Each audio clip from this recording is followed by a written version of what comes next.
Ginising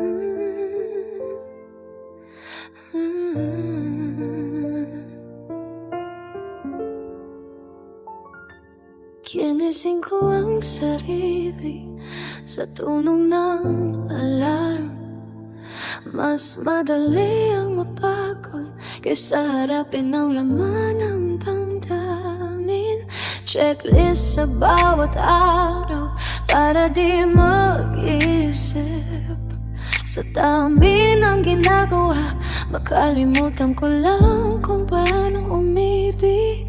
Mas tahimik ang isip kapag pagod ang katawan.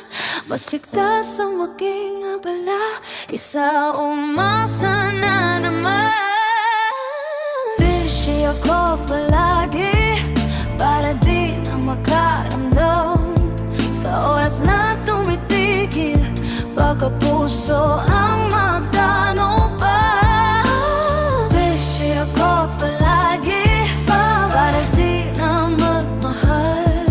Mas madali ang mapabor kaysa muling masaktan.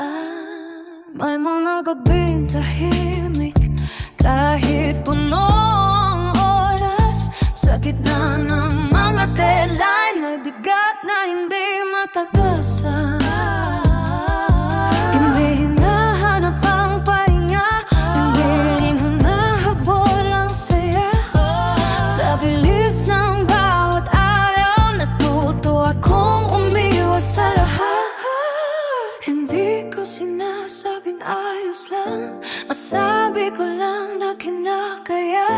Sa likod ng maraming tanggang gawin, may pusong umiwas sa pag-asa. Busy ako palagi para di na makaramdam sa oras na tumitiil, baka puso ang magdano pa.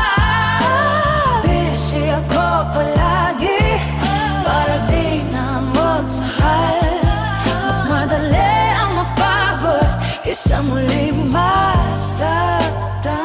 Kung pahinga ang sagot, bakit takot akong huminto? Kapag tumigil ang mundo, damdamin ang unang sisigaw dito. Kaya hinuhubos ang oras sa mga gawaing walang tanong, para di marinig ang pusong umuha.